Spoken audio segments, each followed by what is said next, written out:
ক্যামেরাটা আবার অন করলাম, সামনে একটা সুন্দর ব্রিজ চোখে পড়লো, তো ভাবলাম আপনাদের দেখাই। আর মোটর বাইকের যে রাস্তা দেখানো হচ্ছে, রাস্তা সৌন্দর্য তুলে ধরা আসলে মেন কাজ। তো দেখেন সুন্দর একটা রাস্তা পার, মানে ব্রিজ পার হচ্ছি আমরা। ওয়াও, অনেক ঢালু।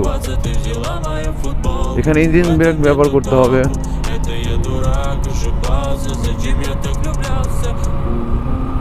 গাড়ি ধোয়ার দেখাচ্ছে প্রায় 5 কিলোমিটারের মতো। এই রাস্তাটা অনেক সুন্দর।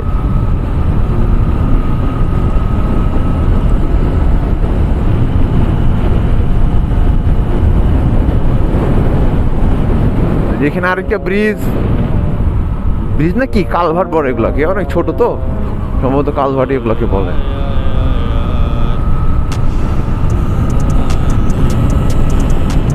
সোনাকিয়া বাজার, শেরপুর 9 কিলোমিটার। ওরে বাবা, তাহলে তো অনেক দূরেই মোটামুটি গাড়ি ধোয়া থেকে শেরপুরের দূরত্ব।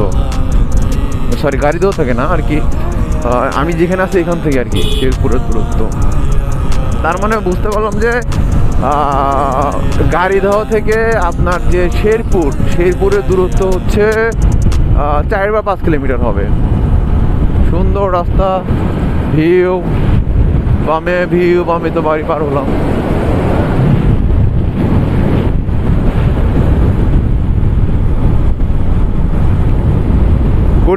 গতি কিন্তু মোটামুটি ভালোই আছে আর কি, প্রায় 70+ মতো নাকি, 69 70। আসলে ফাঁকা রাস্তা তো, সেজন্য একটু টেনে যাচ্ছি। কারণ আমরা শেরপুর থেকে আমার ভাইয়ের সাথে মিট করার পর আবার যাব হচ্ছে, এই যে দেখেন 3 কিলোমিটার আছে গাড়ি দহ। ওই শেরপুর থেকে সকালে নাস্তা করার পর আবার যাব আমরা হচ্ছে ধুনট উপজেলাতে, আমার ফুপুর বাড়িতে। জায়গার নাম হচ্ছে গোসাই বাড়ি, ওখানে যাব। একটু ট্রেনে যাচ্ছি, কারণ মোটামুটি বের হইতে 1 ঘন্টা লেট হয়ে গেছে।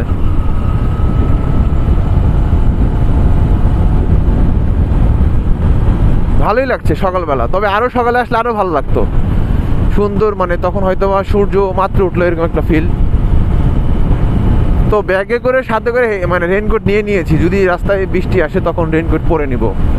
কারণ এখন হঠাৎ বৃষ্টি হঠাৎ রোদ, এরকম ব্যাপার স্যাপার।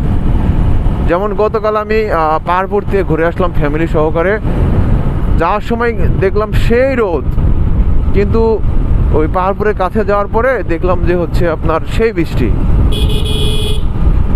এরকম আর কি, এই বৃষ্টি এই রোদ। সেই ক্ষেত্রে এখন মোটামুটি